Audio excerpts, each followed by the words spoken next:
यार वनवास मूवी ना मुझे काफी कुछ सोचने के ऊपर मजबूर कर दी। कहा जाता है कि अगर आपके संस्कार अच्छे होते हैं, अगर आपको घर में अच्छी टीचिंग मिलती है, तो मोटा मोटा लेवल पे आप वही डेमोन्स्ट्रेट करते हो और उसी तरीके से अपना जो कल्चर है, अपनी सभ्यता है, जो कुछ भी आपको सिखाया जाता है उसको आगे लेके जाते हो। क्या ये ट्रू होता है या फिर हर इंसान अलग होता है और भगवान ने हमें सिर्फ दिमाग दिया है ये सोचने समझने के लिए कि बेटा तेरे को पूरा अच्छे से इक्विप कर दिया है, बाकी कर्म करना तेरे ऊपर है कि तू किस तरीके से करता है। आई थिंक ये उसके ऊपर ही फोकस करती है और कहीं ना कहीं ये फोकस करती है कि ह्यूमैनिटी क्या चीज़ है लार्जली। फिर उसके बाद आ जाता है कि वो कौन होता है जिसको आप भगवान का रूप में देखते हो कि उसी ने आपको जीवन भी दिया है, उसी ने आपको पाला पोसा भी है, जो है पेरेंट्स। और जब वो एज हो जाते हैं तो फिर आप उनकी क्या दुर्दशा कर देते हो। अब इसको दिखाने के लिए आपको बहुत ही बेहतरीन सी नरेशन चाहिए ताकि आपकी आंखों में आंसू आ जाए आते हैं। आपके पास एक्टर्स ऐसे होने चाहिए जो आपको ड्रॉ कर लें जब कोई सिचुएशन के अंदर एक्टर की जो पेन है, चाहे उसका आंसू ना निकले आपका आंसू निकल जाए। Nana Patekar super brilliant I would से। सिमरत कौर ओके, ज़्यादा रोल भी नहीं है उनका, उसी तरीके का रोल है। और उत्कर्ष का मेरे ख्याल से चाम भी बहुत अच्छा चला। राजपाल यादव बहुत ज़्यादा इफेक्टिव है। तो कहानी वही है जो आपको मोटा मोटा ट्रेलर में बताई जाती है, बट बहुत सारे सर्कमस्टांसेस और जोड़े जाते हैं इसके साथ, सिचुएशंस जोड़ी जाती हैं जहाँ पर त्यागी जी यानी कि नाना पाटेकर को वाराणसी में उसके जो 3 बच्चे हैं, सोमू, बबलू और छुटका, उसने छोड़ दिया है। स्कीम बन गई है घर के अंदर, घर में ठीक ठाक ऐसा नहीं है कि पैसे वैसे नहीं है, सब कुछ है, लेकिन परेशान है कि भाई डिमेंशिया है, वो भूल जाता है चीज़ें। और क्यों भूल जाता है, वो जो वर्ल्ड बिल्डिंग है वो आपको ड्रॉ करती है। तो अभी मैं आपको 5 ऐसे रीज़न बताऊंगा कि आपको ये क्यों देखनी चाहिए, और ऐसी कोई 5 शॉर्ट कमिंग भी बताऊंगा मूवी के फेयर तरीके से। Why watch basically.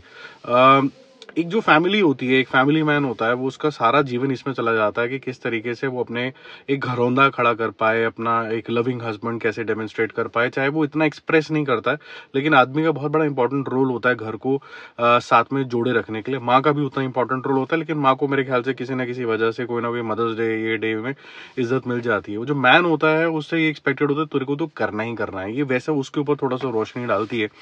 और एक ऑनेस्ट इंसान, एक ऐसा इंसान जो अपने बच्चों के लिए घर बनाना चाहता है, अपने वाइफ के लिए बड़ा अच्छा सा घर बनाता है, ये सोचता है कि ये परिवार, मेरा परिवार लंबे समय तक चलेगा।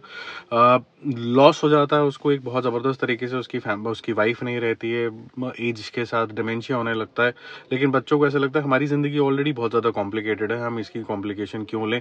हालांकि जिस तरीके से डायरेक्टर ने इसको ट्रीट किया है वो ये किया है कि जब ये छोटे थे तो फिर कैसे निस्वार्थ होके माँ बाप ने इनको किया था। तो यहाँ पर लेसन्स विद इमोशंस आपको बहुत अच्छे तरीके से दिखेंगे। सेकंड, मेरे ख्याल से अनिल शर्मा की जो डायरेक्शन है उससे पहले विजन के ऊपर तारीफ करनी चाहिए, जहाँ मास मास मास हो रहा है। और इन्होंने खुद भी मास मूवी बनाई थी गदर 2।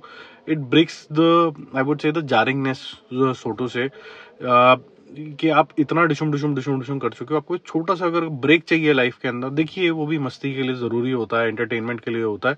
तो अनिल शर्मा का पहले तो विजन कि भाई मैं जिस तरीके से इसको नरेट करूंगा वो आपको 90s 2080s के ज़माने के अंदर लेके चला जाएगा, और बहुत ही अच्छे मास के एरा के अंदर आपको इस तरीके की चीज़ दिखेगी। दूसरा इंपॉर्टेंट चीज़ ये भी है कि अनिल शर्मा डायरेक्टर भी हैं, प्रोड्यूसर भी हैं, तो अपने बच्चे के साथ मासी बना सकते थे जो आजकल के ज़माने में चल रहा है, लेकिन उन्होंने इस तरीके का कंटेंट उठाया जो कंटेंट है, जिसके अंदर डेप्थ है, जिसके अंदर इमोशन है। म्यूजिक जो बैकग्राउंड में चलता है, बीजीएम वगैरह अच्छा है। एक सोनू निगम का गाना है, वो भी अब काफी लिरिक्स वाइज काफी अच्छा है। सॉन्ग्स कैसे हैं उसके ऊपर हम बाद में बात करेंगे। तो ये तीसरा रीजन था इसको देखने का। परफॉर्मेंसेस 2 जनों के तो बहुत ही ब्रिलियंट है, 3 जनों के एक्चुअली में। उत्कर्ष का जो चार्म है आई थिंक और अच्छे से एक्सप्लॉइट हो सकता था, अच्छा है। You can't ignore this boy for sure, he has got lot of energy. और नाना पाटेकर को जो रियल सेंस में भी जो मूडी अवतार है उसको ढंग से यहाँ पर इफेक्टिवली यूज करा है। He can definitely make you cry.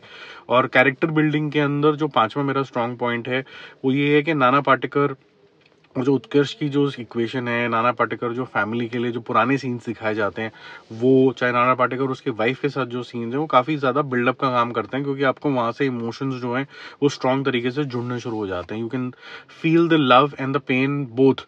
और जिस तरीके से एक पेरेंट की कहने के लिए डिटैचमेंट हो जाती है अपने बच्चों से, लेकिन एक्चुअली में होती नहीं है, वो यहाँ पर भी बहुत अच्छे तरीके से दिखाया है। क्योंकि पेरेंट्स जो होते हैं वो निस्वार्थी होते हैं, काफी अच्छे तरीके से दिखाया। और इसकी एंडिंग भी मेरे ख्याल से थोड़ी और हार्ड हिटिंग हो सकती थी, लेकिन फिर भी ठीक है।